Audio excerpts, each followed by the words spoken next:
Good morning सभी को। कल अपन ने डिस्कस किया था एक्सेल बेसिक के बारे में। आज मैं जो एक्सेल जो बेसिक है उसको रिपीट करवा रहा हूँ। देखिए, जो एक्सेल आपका होता है वो एक स्प्रेडशीट प्रोग्राम होता है। स्प्रेडशीट प्रोग्राम का मतलब होता है आपको किसी डेटा पे एनालिसिस करना हो, उसको अपन स्प्रेडशीट प्रोग्राम बोलते हैं।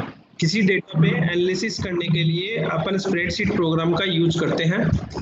Excel is an spreadsheet program that collection of workbook and chart। जो Excel का जो स्प्रेडशीट प्रोग्राम होता है वो कलेक्शन होता है वर्कबुक और चार्ट का। अब अपन बात करते हैं स्प्रेडशीट प्रोग्राम में क्या क्या एलिमेंट्स होते हैं, मतलब उसके क्या क्या कंपोनेंट्स होते हैं। सबसे पहले अपन बात करते हैं वर्कबुक की। वर्कबुक अपन बोलते हैं by default 3 worksheet in a workbook. एक वर्कबुक में बाय डिफॉल्ट 3 वर्कशीट होती है। और वर्कशीट क्या होती है? There are 3 worksheet in 1 workbook. एक वर्कबुक में 3 वर्कशीट होती है। अब अपन वर्कशीट को अपन इंसर्ट भी करवा सकते हैं, डिलीट भी कर सकते हैं और उसका रीनेम भी कर सकते हैं। सबसे पहले अपन बात करें, ये आपका एमएस एक्सेल है। इस एमएस एक्सेल में सबसे पहले ऊपरी ऊपर जो बार आती है उसको अपन बोलते हैं टाइटल बार। ये बार जो कहलाती है ऊपर जो रेड कलर में आपको ऊपर ही ऊपर दिखाई दे रही है, इस बार को अपन क्या बोलेंगे? ये है टाइटल बार। टाइटल बार के अंदर आपको यहाँ पे ये 3 बटन दिखाई देते हैं, इनको बोलते हैं कंट्रोल बटन। कंट्रोल बटन में आपका ये क्लोज बटन आ गया, ये मैक्सिमाइज एंड रिस्टोर आ गया और ये मिनिमाइज आ गया। इस बटन पे क्लिक करने से आपकी जो फाइल है वो टास्क बार में चली जाएगी। देखो यहाँ टास्क बार में चली गई है ना। वापस क्लिक करेंगे तो ये वापस ओपन हो जाएगी। अभी इस बटन का नाम है मैक्सिमाइज, मतलब आपकी विंडो को बड़ा करना। देखो बड़ा हो गया। वापस क्लिक करेंगे तो ये रिस्टोर डाउन होगा। रिस्टोर डाउन मतलब आपकी विंडो की साइज को छोटा करना। तो ये आपकी जो फाइल है, एक्सेल की फाइल है, वो छोटे आकार में आ गई। यहाँ पे क्लिक करेंगे तो आपकी फाइल क्या हो जाएगी? क्लोज हो जाएगी। इन तीनों बटन को मिलाकर अपन क्या बोलते हैं? कंट्रोल बटन बोलते हैं। इस बार को अपन पूरी को टाइटल बार बोलते हैं। बाय डिफॉल्ट जब तक आप अपनी फाइल को कोई नाम नहीं देते हो तो इस फाइल का क्या नाम रहेगा? बुक 1 नाम रहेगा। फिर अपन बात करते हैं यहाँ पे क्विक एक्सेस। ये क्विक एक्सेस का मतलब क्या होता है कि ऐसे बटन जो आपके ज्यादा इंपॉर्टेंट होते हैं उनको अपन क्विक एक्सेस टूल बार में रख सकते हैं। जैसे आप अपनी टेबल पे पेन बॉक्स, पेंसिल या फिर अपन बोलते हैं स्टेपलर, ये सब चीजें व्यवस्थित रूप से रखते हैं क्योंकि अपनी यूजफुल होती है एक टेबल पे।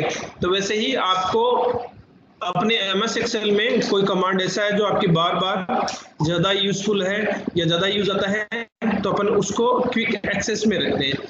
क्विक एक्सेस में बाय डिफॉल्ट यहाँ पे आपको 3 बटन दिखाई दे रहे हैं। ये बटन आप सब जानते हो, सेव का होता है। आपकी फाइल को सेव करने के लिए अपन सेव बटन का यूज करते हैं। फिर अपन नेक्स्ट बात करते हैं undo button, control Z. Undo मतलब डिलीट किया हुआ मटेरियल वापस लाना, रीडू मतलब आपको फॉरवर्ड पोजीशन में वापस जाना, उसको अपन रीडू बोलते हैं। उसके बाद अपन बात करते हैं आपकी रिबन बार और टेब बार की। आप जो एक्सेल में जो ऑप्शन सीखना है वो इन सब टेब में होता है। जैसे आपकी एक टेब है home, insert, page layout, formula, data, review और व्यू। ये सब टेब है। इन टेब के बारे में अपन अध्ययन करेंगे।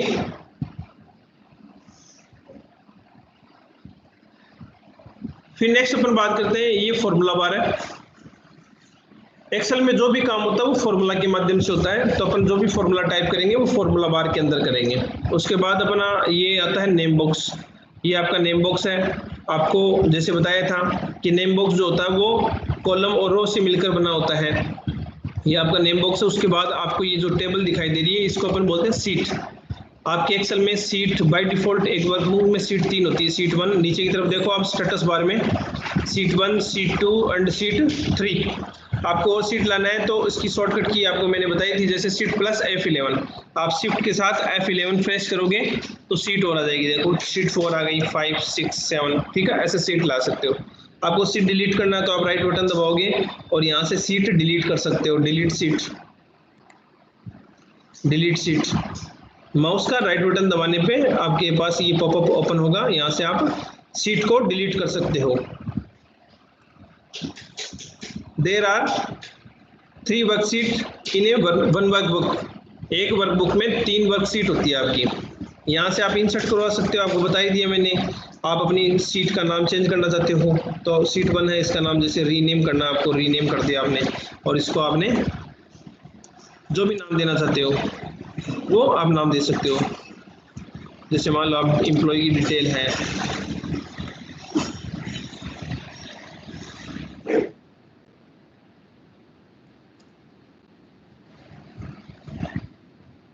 मैंने कितना वर्क किया उसकी डिटेल है, जैसे आप अपना फाइल का रीनेम भी कर सकते हो। उसके बाद अपन बात करते हैं कॉलम क्या होता है। देखो ये ए बी सी डी ये आपके कॉलम होते हैं।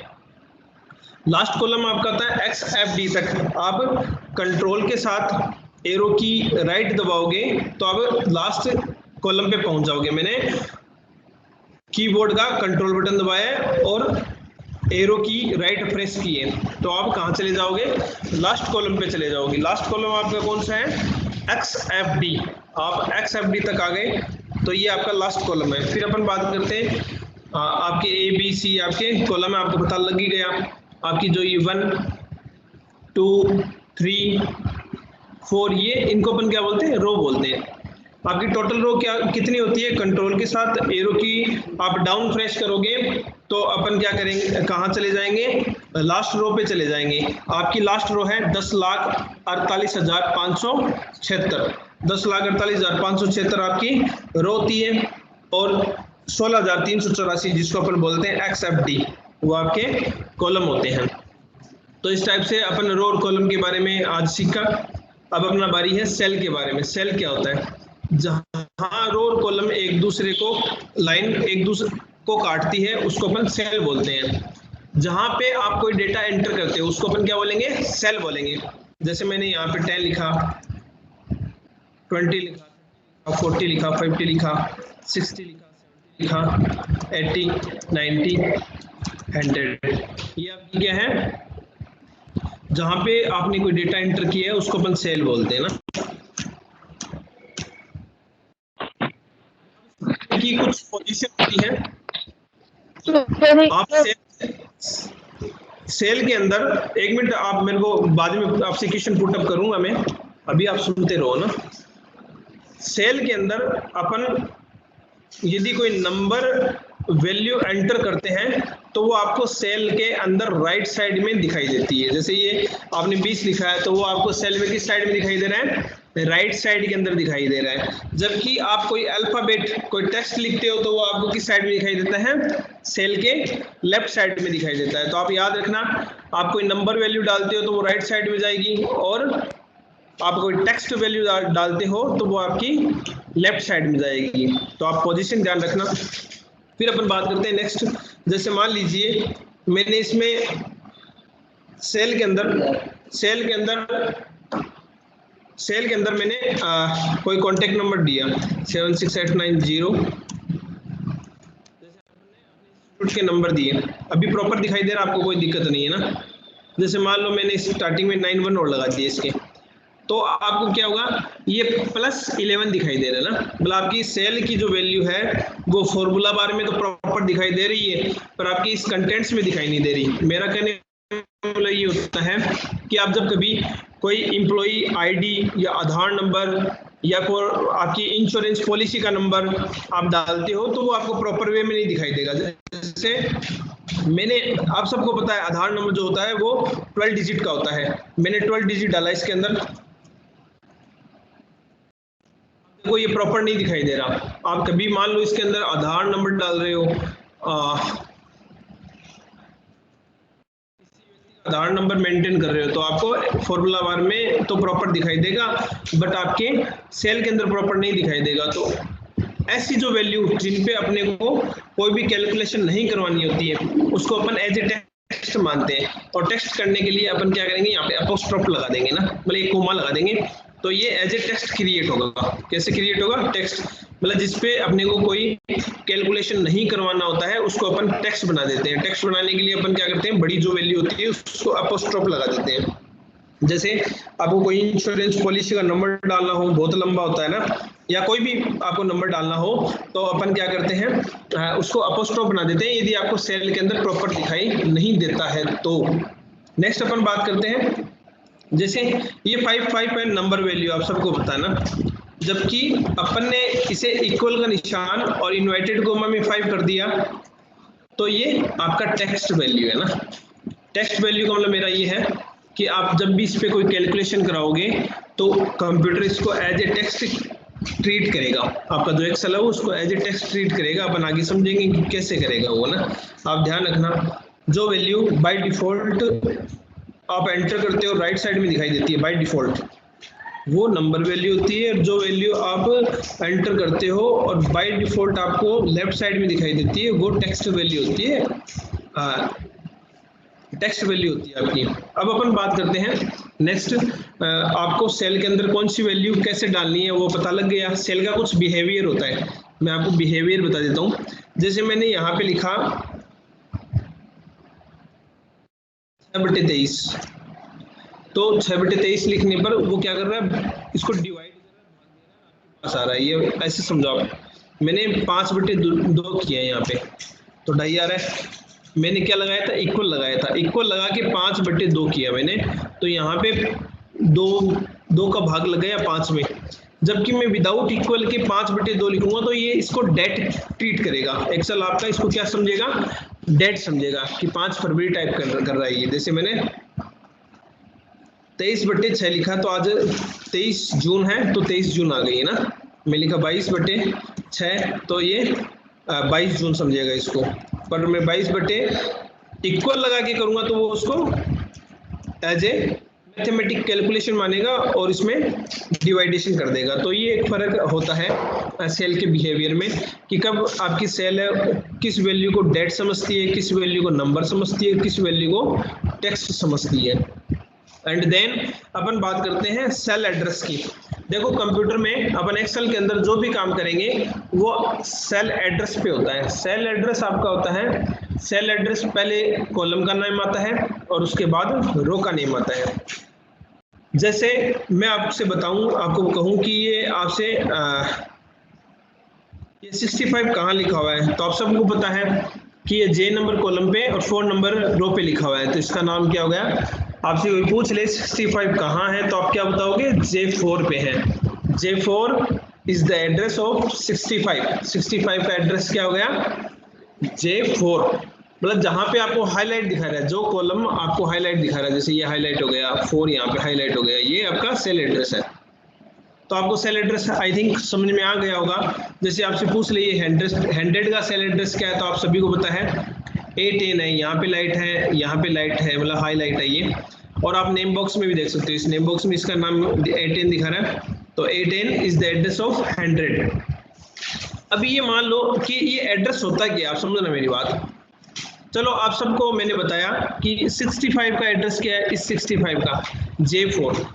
तो आप जहां पे भी J4 टाइप करोगे ना वहां पे 65 आएगा, क्योंकि J4 पे क्या है, 65 वैल्यू है। जैसे मैंने इक्वल लगाया और मैंने लिखा J4 is the address of 65, तो यहाँ पे भी 65 आ गया।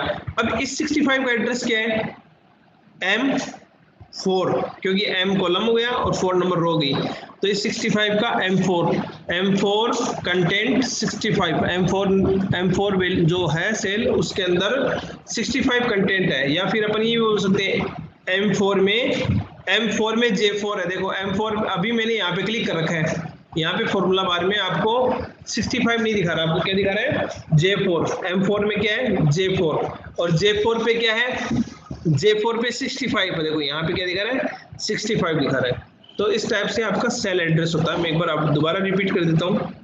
ये 100 है, इस 100 का सेल एड्रेस है G3, और मैंने इक्वल का निशान लगाया और मैंने यहाँ पे G3 लिखा, तो ये G3 क्या करेगा, जो G3 पे जो वैल्यू है वो यहाँ पे आ जाएगी ना। अब जैसे यहाँ पे आप कोई वैल्यू रियल टाइम पे चेंज करोगे तो वो ये जो 100 है ये भी चेंज हो जाएगा, क्योंकि 100 क्या है, G3, तो G3 पे जो वैल्यू चेंज होगी वो यहाँ पे भी चेंज होगी ना, तो यहाँ पे भी चेंज हो गई। तो इसको बोलते हैं अपन सेल रेफरेंसिंग। क्या बोलते हैं, सेल रेफरेंस। तो आप सबको सेल रेफरेंस पता चल गया। अपन कोई ग्रुप है, जैसे मान लो अपन ने 10, 20, भी ले लिया अपन ने ना, जो भी संख्या ली ना, इसका एड्रेस 10 का एड्रेस क्या है G13, आप यहाँ देख सकते हो। 20 का एड्रेस G14, G15, G16 और G17। इन सबको मिलाकर अपन क्या कर सकते हैं, इन सबको मिलाकर अपन इसका एक अलग नाम दे सकते हैं, जैसे मार्क्स। इन सबको एक ग्रुप के अंदर अपन ने इसका नाम दे दिया मार्क्स, और मैं यहाँ पे मान लो इसको ऐड टोटल करता हूँ, मैंने इक्वल सम और लिखा MARKS मार्क्स। तो ये क्या करेगा, इस मार्क्स का पूरा जो है उसको ऐड कर देगा। जबकि आप सम का इस टाइप से भी यूज कर सकते हो सम, और आप यहाँ से ये सेल रेफरेंस ले लिया, मतलब अभी इसका नाम मार्क्स आ रहा है ना, जैसे मान लो मैंने इसको इसका जो नाम है वो मार्क्स हटा दिया।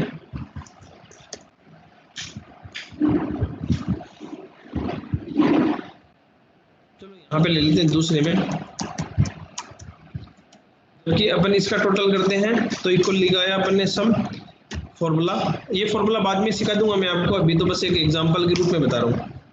अभी आपको क्या करना है, अभी आपको K3 से K16 आपको सेल रिलेटिव सेल रेफरेंस डालना पड़ रहा है, जबकि यहाँ पे अपन ने क्या किया था, इसका एक ग्रुप नाम दे दिया था मार्क्स, तो अपन ने सम और मार्क्स डाला ना।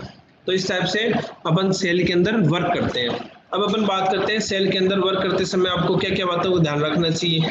आप स्टेटस बार में देखो, आपका सेल जो है वो अभी रेडी मोड में, रेडी मतलब आप इसमें कुछ डेटा डाल सकते हो। जैसे मान लो मैंने इसमें कुछ डेटा डाला, जब आपने इसमें डेटा डाला, देखना यहाँ पे जब भी आपने इसमें डेटा डाला तो इसका मोड क्या हो गया, एंटर मोड। फिर अपन बात करते हैं, ये मेरे को 5000 लिखना था पर मैंने 50,000 लिख दिया, तो आप इसको एडिट मोड में ओपन करोगे। तो एडिट मोड में ओपन करने के लिए आप क्या करोगे, F2 दबाओगे और बैकस्पेस दबाओगे, तो आपका जितने भी आपको डिजिट कट करने या और लाने हैं तो आप यहाँ पे ला सकते हो। इसको बोलते हैं एडिट मोड। तो सेल के 3 मोड होते हैं, रेडी मोड, आपका इंसर्ट इंटर मोड और एडिट मोड। तो अपन इन तीनों मोड के बारे में अपन सीख चुके हैं। फिर अपन बात करते हैं, आपको फॉर्मूला बार क्या होती है समझ में आया, नेम बॉक्स क्या होता है समझ में आया, सेल के कंटेंट्स हैं वो राइट साइड में कब दिखाई देते हैं, नंबर होने पर, और लेफ्ट साइड में कब दिखाई देते हैं, अल्फाबेट होने पर बाय डिफॉल्ट, है ना। सेल में कोई चीज, कोई भी आपने डेटा एंटर किया वो कब तो डेट के रूप में ट्रीट होगी, कब उसको अपन आपका जो सेल में कंटेंट्स है वो प्रॉपर नहीं दिखाई दे तो कैसे उसको अपन ने, जैसे यहाँ पे ये कोमा लगा के किया था, यहाँ पे देखो ये पोस्ट ये लगा के अपन ने इसको कंटेंट्स को प्रॉपर किया था, वो करना सीख लिया अपन ने। तो इस टाइप से अपन ने सेल में डेटा डालने का एक मेथड सीखा है। कल नेक्स्ट क्लास में अपन और सीखेंगे। आज की क्लास जो है वो यहीं मैं कंप्लीट करता हूँ।